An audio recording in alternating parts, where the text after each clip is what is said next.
Assalamualaikum warahmatullahi wabarakatuh. Nama saya Mesya Putri Rahmawati, NPM 20111000453.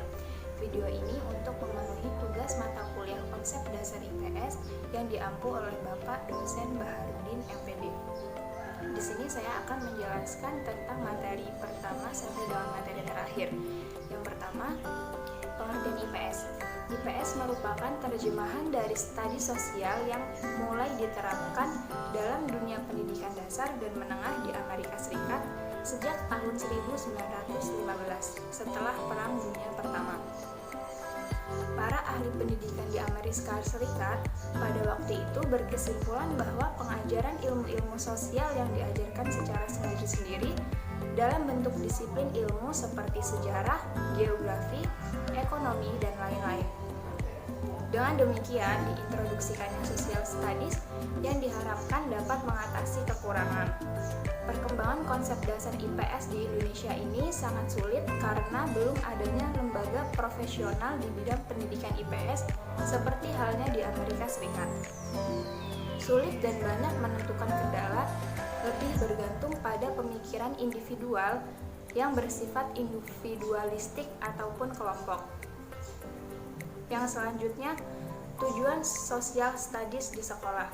Tujuan yang pertama yaitu memiliki kemampuan dasar untuk berpikir logis dan kritis, rasa ingin tahu, dan memecahkan masalah keterampilan dalam kehidupan sosial. Tujuan yang kedua yaitu mengenal konsep-konsep yang berkaitan dengan kehidupan masyarakat dan lingkungan.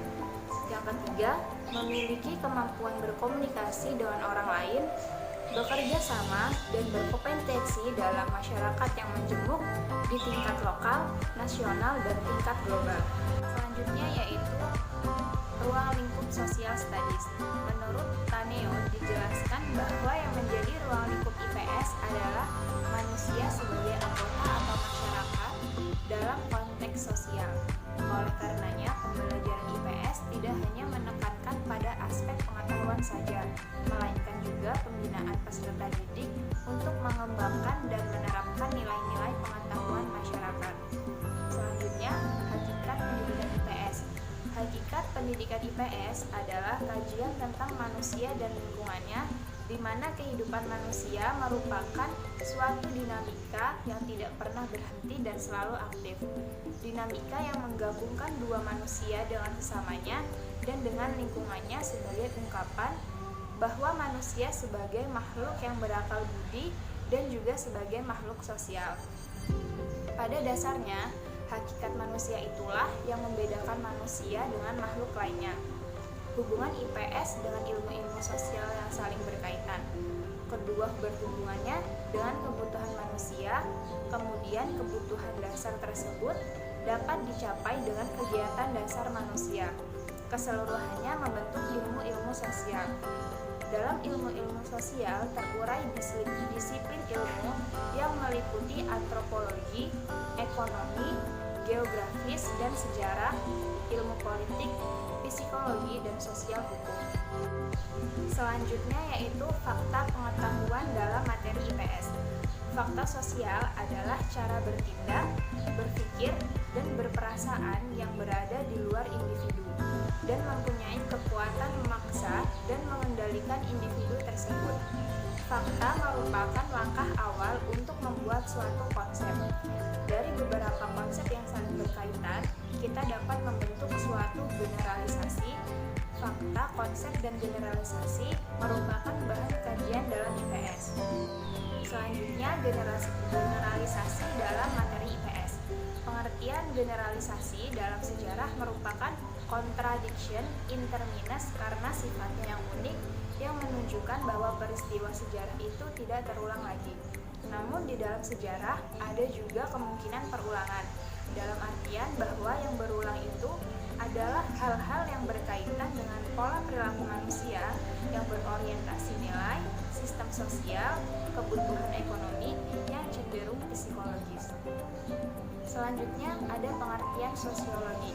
Sosiologi merupakan ilmu pengetahuan atau ilmu tentang sifat dan perkembangan masyarakat, ilmu tentang struktur sosial, proses sosial, dan perubahannya.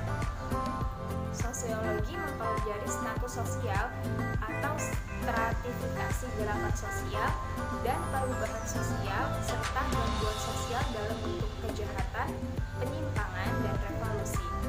Ruang lingkup sosiologi merupakan objek kajian yang dipelajari dalam sosiologi. Objek kajian sosiologi sangat luas.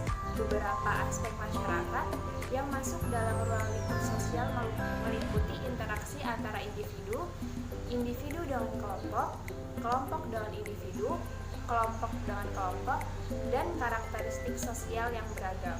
Selanjutnya yaitu pengertian geografi. Geografi adalah ilmu yang mempelajari tentang hubungan, persamaan, dan perbedaan antar ruang bumi. Pusat kajian geografi adalah hubungan manusia dengan lingkungannya. Ilmu geografi dapat digunakan dalam 3 bidang.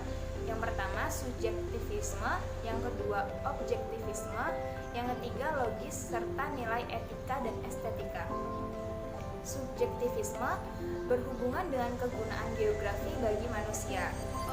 Dalam bidang objektivisme, logis lebih dipandang melalui pengetahuan empiris yang dapat dari hasil percobaan dan pengukuran secara langsung. Dalam hal ini, geografi digunakan untuk melihat letak geografis secara keseluruhan dari suatu wilayah tertentu. Dalam bidang etika dan estetika, geografi berguna untuk melakukan interaksi yang menguntungkan dan tidak saling merugikan antara manusia dengan lingkungannya. Selanjutnya, pengertian ekonomi. Ekonomi adalah ilmu sosial yang mempelajari aktivitas manusia yang berhubungan dengan produksi, distribusi, dan konsumsi terhadap barang dan jasa. Ekonomi dibagi menjadi 2. Yang pertama, ekonomi makro. Ekonomi makro merupakan cabang ilmu ekonomi yang khusus mempelajari bagian-bagian kecil dan keseluruhan kegiatan perekonomian. Analisis dalam teori ekonomi mikro meliputi perilaku pembeli atau konsumen dan produsen secara individual dalam pasar. Yang kedua, ekonomi makro.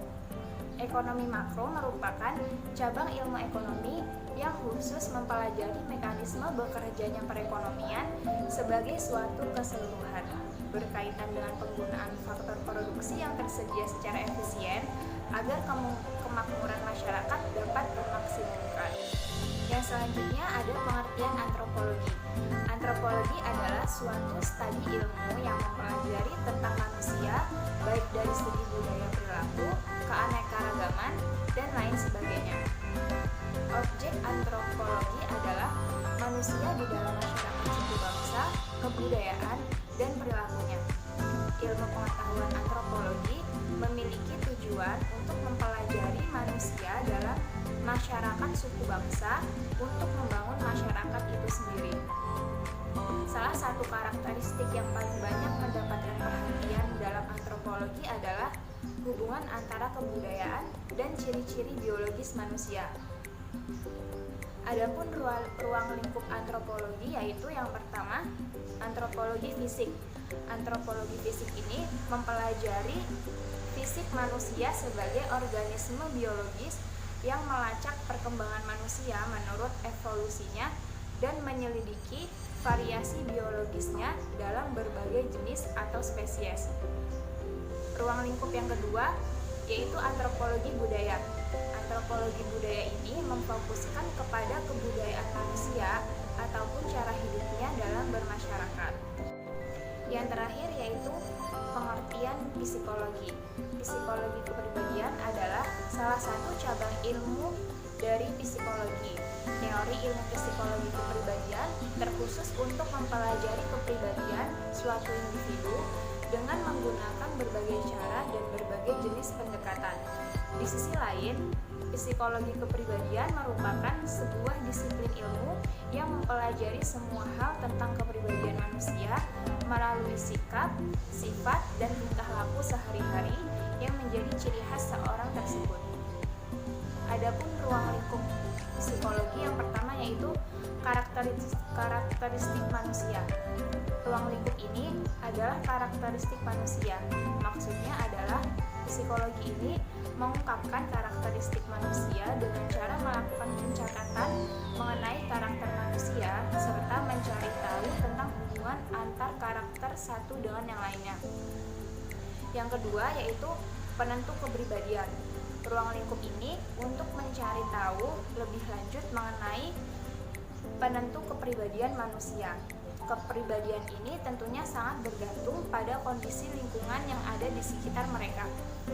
Meski kadang faktor bawaan dan dari lahir tidak dapat dihilangkan, namun kemudian kepribadian tersebut akan dikembangkan sesuai dengan kondisi lingkungan tempat tinggalnya. Mungkin cukup itu saja yang dapat saya jelaskan. Kurang lebihnya saya mohon maaf. Saya akhiri. Wassalamualaikum warahmatullahi wabarakatuh.